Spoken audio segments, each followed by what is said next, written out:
Olá, meus caros alunos, né? Estamos aqui para mais um vídeo de correção de atividades, né? E das atividades que foram propostas para vocês aí no vídeo, né, sobre as filosofias helenísticas, estão a questão 18 até a 25, exceto a número 23. Então vamos lá? Espero que vocês tenham acertado, né? E vamos conversar um pouquinho, né, sobre elas. São questões que eu selecionei por serem questões que já caíram, né, no Enem, para vocês verem como que esses temas, né, são cobrados. Então, a questão número 18. Uma conversação de tal natureza transforma o ouvinte. O contato de Sócrates paralisa e embaraça, leva a refletir sobre si mesmo, a imprimir à atenção uma direção incomum. Os temperamentais, como Alcibíades, sabem que encontrarão junto dele todo o bem de que são capazes, mas fogem porque receiam essa influência poderosa, que os leva a se censurarem. E, sobretudo, a esses jovens, muitos quase crianças, que ele tenta imprimir sua orientação. Então, nesse texto está falando, né, sobre o método socrático, né, o método ali, né, da dialética, né, o método ali de fazer com que os próprios interlocutores ali, né, parem, né, as ideias, né, chegam à conclusão de que, né, não conhecem nada sobre determinado fato. Tá? Então, o principal ponto aqui é o método dialético aqui de Sócrates. Então, vamos lá. O texto evidencia características do modo de vida socrático, que se baseava na contemplação da tradição mítica? Não. A filosofia em si, ela já rompe com essa, né, tradição mítica, mesmo já nos pré-socráticos, tá? Sustentação do método dialético? Olha ele aí, ó, a resposta. Sustentação do método dialético, né? Vai ser Sócrates que vai inaugurar, né, esse método dialético por meio, né, dos seus questionamentos, né, da forma com que ele, né, perguntava às pessoas, né, sobre o que elas achavam que sabiam. Tá? Então, vai relativizar o saber verdadeiro? Não, isso daqui quem vai relativizar vai ser os sofistas, né? No qual vai dizer que cada pessoa, né, vai defender a sua verdade, ou que na verdade não importa muito, né, o que está correto ou não, mas a forma com que você fala, né? Então, a letra D também está se referindo aos sofistas, né? A valorização da argumentação retórica. É isso que vai importar, a forma com que você fala, que você convence as pessoas. E investigação dos fundamentos da natureza. Não, isso daqui quem está mais preocupado também vai ser os pré-socráticos. Então, nós temos a resposta da número 18, a letra B. Bem fácil, né? Número 19. Nós temos dois textos aqui. O primeiro deles, não se pode banhar duas vezes no mesmo rio, nem substância mortal alcançar duas vezes a mesma condição, mas pela intensidade e rapidez da mudança, dispersa e de novo reúne. Tá? Então está falando aqui, né, de um texto do pré-socrático, né, do Heráclito, que a gente já trabalhou, tá? Sobre as questões físicas, tá? Da filosofia. Fragmento 2. São muitos os sinais de que o ser é ingênito e indestrutível, pois é compacto, inabalável e sem fim. Não foi nem será, pois é agora um todo homogêneo, uno e contínuo. Como poderia o que é perecer? Como poderia gerar-se? Então, está falando do Parmênides. Né? Parmênides e Heráclito fala da, né, mutabilidade das coisas, né? Das mudanças, né, das coisas. Os fragmentos do pensamento pré-socrático expõem uma oposição no que insere nos campos da. Ou seja, se aqui ele está falando, né, das coisas físicas, né, de transformação ou não transformação, né, no caso de Parmênides vai falar, né, que o ser aqui é indestrutível, né? O outro vai falar que os seres estão em constante mudança, tá? Então, você está falando dessas questões físicas. O que se opõe às questões físicas? A teologia, a metafísica, né? As questões, né, fora da física, correto? Então, vamos lá. Então, o que está se opondo, né, nesse sentido? As investigações do pensamento sistemático? Não, não é isso, né? No pensamento sistemático, a gente vai analisar ali processos, tá? Mas isso não se opõe à questão física, né, referente a esses dois textos. Preocupações do período mitológico? Também não, tá? Essas preocupações aqui, eles já romperam, né, com elas, mas ainda não. No caso aqui da mitologia, ela até tem um sentido ali de oposição, tá? Mas não aquilo que a filosofia trabalha, né? Porque a filosofia, ela rompe, né? Ela tem um outro entendimento com essas questões aqui do mitológico, as questões além da física. Discussões de base ontológica? Sim, né? O que é essa ontologia? Se vocês recordarem um pouquinho, na aula de Aristóteles, né, quando eu estava falando, né, do método aristotélico de sistematização do conhecimento, né, uma, né, das bases ali, das suas divisões, era a metafísica, né? A metafísica que, juntamente com a teologia, né, com o conceito ali de Deus, coisas ali que estão além, né, das questões materiais e físicas do mundo, elas vão compor a essa ciência, né, chamada ontologia, ontológica, né? Então, o estudo ali da ontologia é esse estudo da metafísica, tá? Então, está se opondo, né, a essa discussão metafísica. As discussões que eles fazem são físicas, tá? Então, aqui nós estamos com a resposta da letra C como correta, tá? E habilidades da retórica sofista, também a retórica, ela não está, né, discutindo, né, questões ali além desse mundo físico, né? E também verdades do mundo sensível, não, porque o mundo sensível é o mundo físico. Então, o mundo sensível, ele está semelhante ao que os dois fragmentos aqui dos textos, né, dos pré-socráticos estão dizendo, tá? Porque o mundo sensível é o quê? É o mundo material, aquele que a gente observa, né, pelos sentidos. Então, é a letra C a nossa resposta da número 19. Questão 20. Para Platão, o que havia de verdadeiro em Parmênides era que o objeto de conhecimento é um objeto de razão e não de sensação. E era preciso estabelecer uma relação entre objeto racional e objeto sensível ou material, que privilegiasse o primeiro em detrimento do segundo, tá? Ou seja, que privilegiasse, né, o objeto aqui racional, tá? Ou seja, o mundo do lado das ideias, né? O Platão cria a sua teoria, a teoria das ideias, né, provindas muito, né, dessa análise aqui de Parmênides. Lenta, mas irresistivelmente, a doutrina das ideias formava-se em sua mente. O texto faz referência à relação entre a razão e sensação, um aspecto essencial da doutrina das ideias de Platão. De acordo com o texto, como Platão se situa diante dessa relação, né?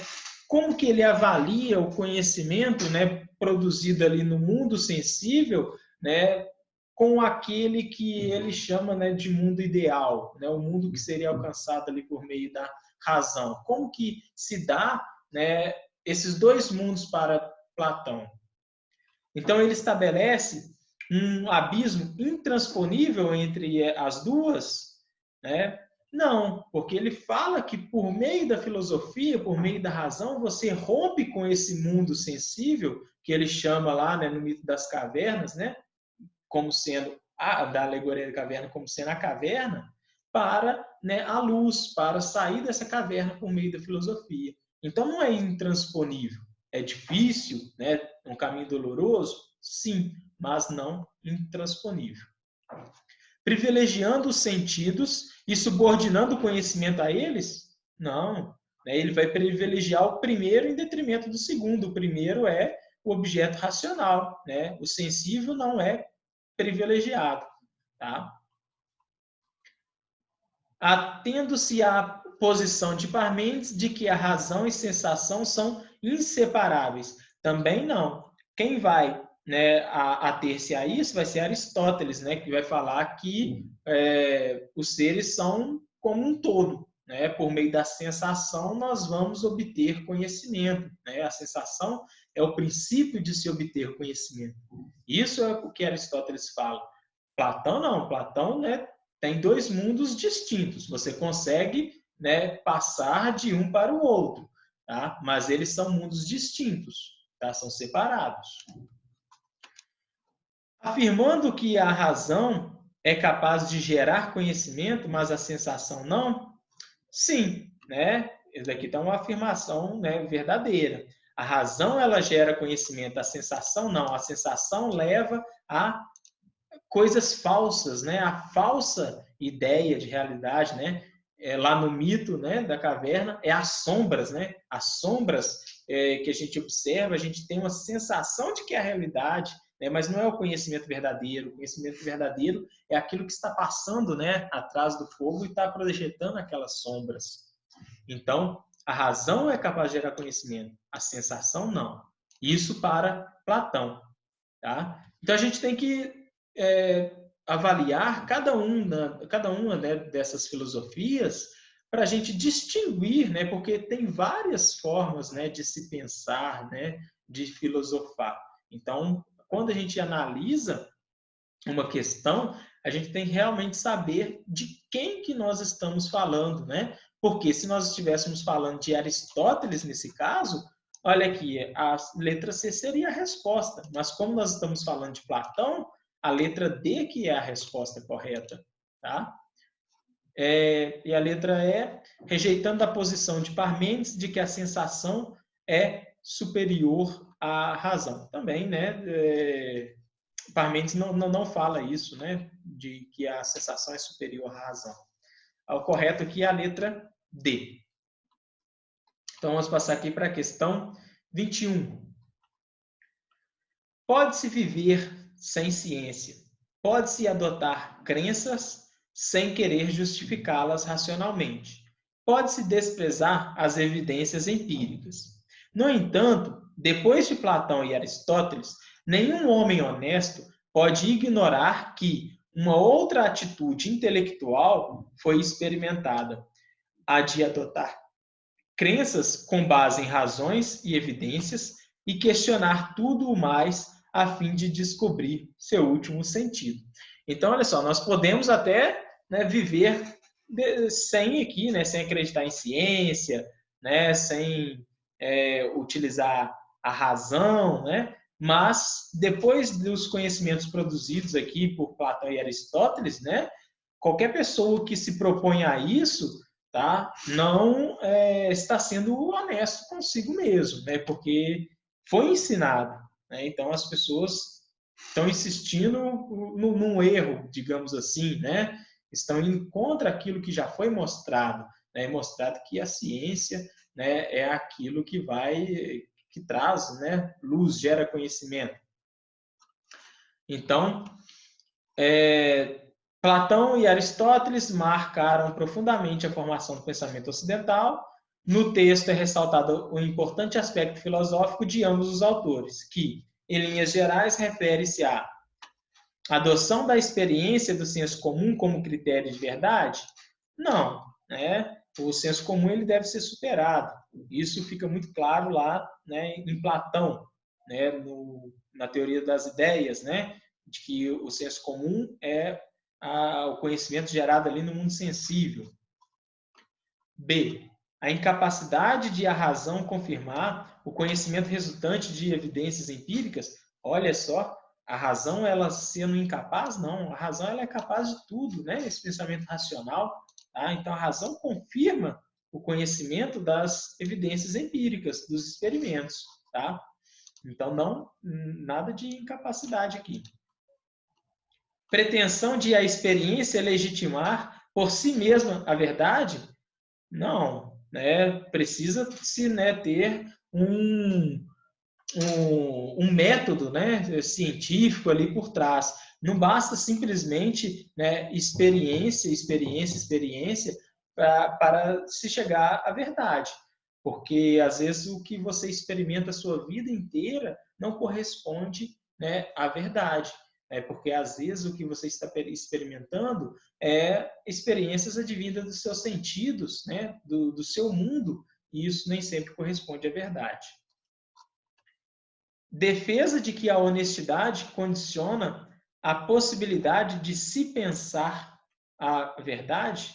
Não. Né? Aqui, no caso, a honestidade, né, no texto aqui, está se referindo a de que nenhum homem seria honesto ao negar aquele conhecimento, né, aquela forma, né, de gerar conhecimento por meio da ciência, né, por meio das crenças racionais. E não que o fato de ser honesto vai fazer com que, né, você pense a verdade, tá? Então, pode ser uma pessoa honesta que não quer enganar ninguém, não tem intenção de enganar ninguém, tá? Mas que não está gerando um conhecimento verdadeiro. Então, a honestidade aqui está muito mais ligado a uma questão aqui de virtude. Então, só nos resta a letra E. Vamos ver aqui se ela está correta. Compreensão de que a verdade deve ser justificada racionalmente. Correto, né? A razão como forma de justificar, né, a verdade, ter essa compreensão. Então, não basta eu falar que algo é verdadeiro. Eu tenho que justificar racionalmente por que aquilo é verdadeiro. Tá? E não porque eu acho que é assim mesmo, eu sempre foi assim, eu acredito que seja assim, né? É verdade porque eu acho. Não. Tá? Se eu falo que algo é verdadeiro, eu tenho que comprovar, né, racionalmente. Então, a resposta correta da questão 21 é a letra E. Questão 22. Todas as coisas são diferenciações de uma mesma coisa e são a mesma coisa.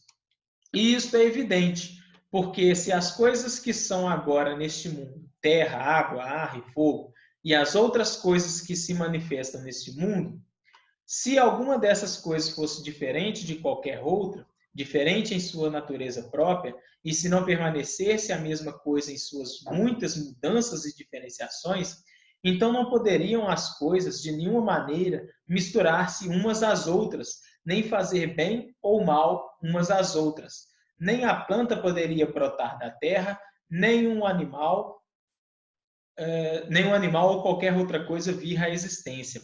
Se todas as coisas fossem compostas de modo a serem as mesmas, todas as coisas nascem através de diferenciações de uma mesma coisa, ora em uma forma, ora em outra, retomando sempre a mesma coisa.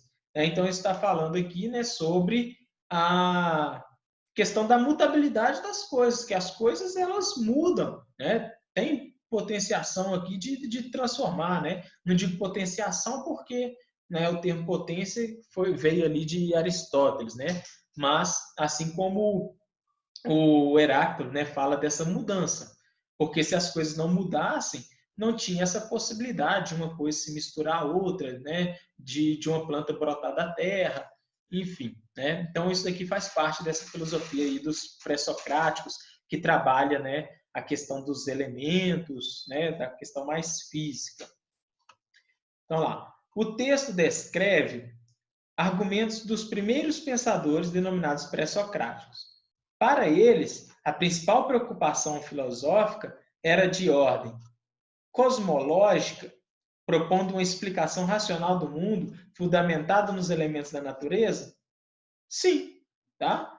Então, uma explicação para além, né, dos mitos, para além, né, dos cosmos, né, dos deuses ali. Então, os pré-socráticos começaram a utilizar de explicações racionais para compreender os elementos ali físicos, né, da natureza. Eles se baseavam, né, nesses 4 elementos, fogo, terra, água e ar, para como fonte geradora, né, de modificação, constituição de todos os outros seres. Tá? Então, aqui nós já temos, né, a nossa resposta. Tá? Política, não. Né? Política vai ser discutido com a formação das polis. Isso vem ali, né, dos sofistas, né, e depois Sócrates, aí vem Platão, Aristóteles, que vão começar a discutir política. Ética também, né, vai vir depois, principalmente com Aristóteles, né, vai trabalhar muito essa questão da ética, que é o modo ali, né, que é uma forma, né, de se obter ali a felicidade, né, é um caminho virtuoso. Estética também, né, não faz referências a essas questões físicas, né, a estética está mais na questão dos sentidos, né, dessa questão aqui das aparências sensíveis. E hermenêutica, construindo uma explicação unívoca, né, da realidade. Também, né, não está correto, porque não fala dessas constituições físicas do mundo. O que está correto é a cosmológica, né, os pensamentos pré-socráticos rompendo com com a mitologia e propondo uma explicação racional do mundo. Então, a resposta correta é a letra A. A questão 23, eu pulei ela. E questão 24, nós temos uma questão aqui sobre Platão. Estamos, pois, de acordo quando, ao ver algum objeto, dizemos: este objeto que eu estou vendo agora tem tendências para assemelhar-se a um outro ser, mas por ter defeitos não consegue ser tal como o ser em questão. E lhe é, pelo contrário, inferior. Assim, podemos fazer essas reflexões. Para podermos fazer essas reflexões, é necessário que antes tenhamos tido ocasião de conhecer esse ser de que se aproxima o dito objeto, ainda que imperfeitamente. Então, aqui Platão está trabalhando, né, a sua teoria ali das ideias, né, de um objeto ideal, de algo ideal que existe, né, nesse mundo das ideias, e que aquilo que nós temos no mundo sensível são representações, são formas ilegíveis, imperfeitas, né, dessa representação que nós temos aqui. E a gente consegue, né, ter essas semelhanças aí, fazer essas análises, né, por meio da correspondência desse objeto e o seu ser, né, fazer essas comparações. Tá? Quando na aula de Platão, eu dei o exemplo lá do cavalo, né, e dei alguns outros exemplos também. O que a gente sabe, né, que ao olhar, né, para aquele animal, ele é um cavalo, apesar de diferenças entre outros cavalos? É porque a gente tem uma ideia perfeita do que é um cavalo. Então, ó, na epistemologia platônica, né, ou seja, na ciência ali platônica, conhecer um determinado objeto implica, né, estabelecer semelhanças entre o que é observado em momentos distintos? Não, não é em momentos distintos, né? É estabelecer essas semelhanças ali no momento em que você está, né, observando ele, né? Porque você já tem a ideia, né, do mundo perfeito na sua cabeça, tá? Essas reflexões aqui, ó, é necessário que antes tenhamos tido ocasião de conhecer esse ser de que se aproxima de dito objeto, tá? Ou seja, nenhum outro momento, tá? Que o Platão ele vai dizer que nós tínhamos a teoria da reminiscência, né? Que nós já vivemos nesse mundo perfeito e com isso a gente já tem essa ideia com a gente mesmo, tá? Então a gente tem que fazer, né? correspondência entre o objeto ali a ser observado e o seu ser. Então, não é a letra A. Comparar o objeto observado com uma descrição detalhada dele, também, né, não basta isso, né, você detalhar, né, esse objeto. Você precisa ter uma ideia do que ele é realmente. Tá? Por mais que você detalhe, ele não vai te dar a ideia do real, né, desse objeto. Descrever corretamente as características do objeto observado é a mesma coisa de você fazer uma descrição detalhada, né? Então, isso também não vai ser o conhecimento aqui, né, da epistemologia aqui platônica, tá? Você descrever não vai bastar, né, para você conhecer o verdadeiro objeto. Fazer correspondência entre o objeto observado e seu ser, sim. Então, aqui você vai fazer essa correspondência entre aquele objeto que é tido como ideal, né, e o objeto que você está observando. Tá? Assim você vai, né, identificá-lo, mesmo que de forma inferior. Né? Então, ao você fazer a correspondência entre o que é um cavalo, né, e você observar um cavalo, você, né, ainda que esse cavalo observado ele não seja igual ao ideal, você consegue fazer essa correspondência. Então, a resposta aqui correta é a letra D, tá? E a letra E, identificar outro exemplar idêntico ao observado? Não, para Platão não tem nada idêntico, né? Existe um único modelo e todos os outros são cópias, né, do modelo ideal, tá? Então, mesmo se for cópias, né, fidedignas aqui do mundo sensível, eles nunca serão, né, cópias idênticas ao mundo ideal. Então, não vai adiantar a gente analisar várias cópias, né, sendo que a gente não tem a matriz original ali. Né? Todo o restante é cópia. Então, a resposta correta é a letra D. São questões, né, gente, que a gente tem que aprofundar bastante, né, para compreender, tá? Então, são questões que vão exigir de vocês um maior tempo, né, para a sua resolução aqui, tá? Então, deixar essas questões aí para o final, né, das provas vai ser, né, gerar aí um certo pânico na hora que o tempo estiver correndo, tá? Então a gente tem que analisar com bastante, né, clareza e calma as questões que forem que for propostas para vocês aí na hora do Enem. A gente vai fazer um simulado, né? E as questões são grandes, né, com bastante texto, né? Vocês perceberam que as questões do Enem, ela sempre traz algum texto. Então, por menor que seja, ela ainda é grande, ainda tem um texto aqui, né? Apesar de que muitas vezes o texto ele está ali para nos enganar, né? Se ele te recorda alguma coisa, né? A partir da sua legenda, você já sabe de que filósofo está trabalhando, então você lembra, né, de alguns preceitos, né, filosóficos defendidos, né, por esse filósofo. Tá? Então, ele vai te recordar algumas coisas, mas geralmente, né, você consegue recordar, resolver as questões sem ler os textos. Então, a última questão aí, a questão 25. Ninguém delibera sobre coisas que não podem ser de outro mundo, de outro modo, nem sobre as que lhe é impossível fazer. Por conseguinte, como o conhecimento científico envolve demonstração, mas não há demonstração de coisas cujos primeiros princípios são variáveis, pois todas elas poderiam ser diferentemente, e como é impossível deliberar sobre coisas que são por necessidade, a sabedoria prática não pode ser ciência, nem arte. Então, ó, sabedoria prática não é ciência. Tá? Nem arte, nem ciência. Nem ciência. Porque aquilo que se pode fazer é capaz de ser diferentemente, nem arte, porque o agir e o produzir são duas espécies diferentes de coisa.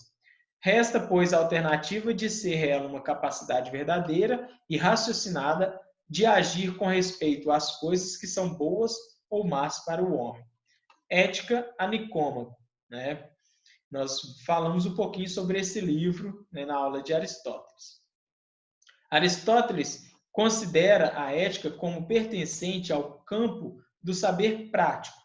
Nesse sentido, ela difere-se dos outros saberes porque é caracterizada como conduta definida pela capacidade racional de escolha.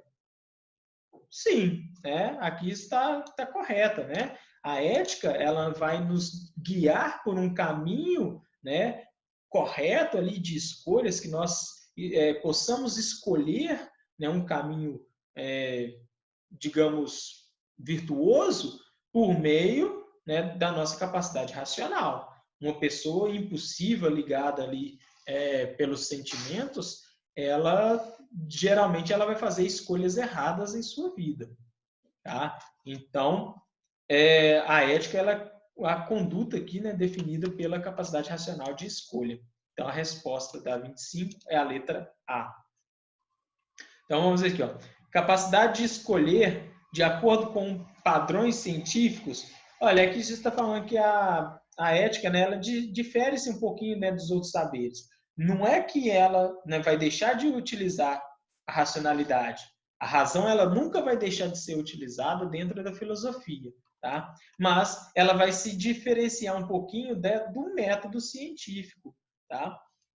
Para a nossa capacidade de escolher, tá? A capacidade de escolher aqui está ligada aqui às virtudes, a um caminho, né, bondoso, um caminho justo. Conhecimento das coisas importantes para a vida do homem, não basta a gente conhecer se a gente não aplicar, né? Então, a ética ela é a aplicação de saber o que é importante, o que é bom, né? O que é necessário para o homem. Técnica que tem como resultado a produção de boas ações, não é só boas ações, né? Nem sempre um caminho ético ele vai estar relacionado a boas ações, principalmente envolvendo a outra pessoa, tá? Então, não significa uma técnica, tá? Não é algo a ser produzido também.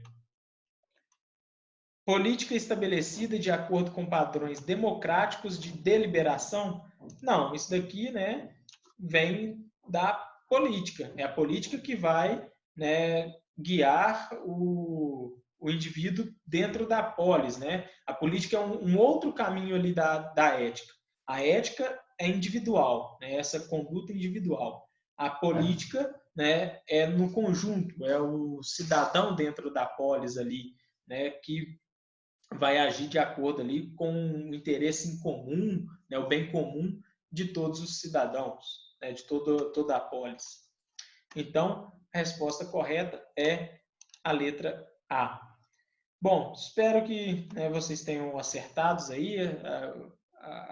né, as questões propostas, né, e estou à disposição para tirar dúvidas. Como eu tinha falado no vídeo lá sobre as filosofias helenísticas, não deu para a gente trabalhar todas as questões, porque se eu fosse corrigir todas as questões nesse vídeo, elas ficariam, né? Esse vídeo ficaria muito extenso. Então, eu selecionei algumas que caíram no Enem para comentar aí com vocês. Se ficar alguma dúvida com referente às outras questões, vocês me mandem, né, as dúvidas de vocês para que a gente possa estar solucionando. E se sobrar um tempo, né, na nossa próxima aula, que nós vamos começar a falar sobre as filosofias, né, medievais, aí às vezes eu termino, né, de corrigir as atividades aqui deste caderno, tá bom? Então, bons estudos aí para vocês, estou à disposição.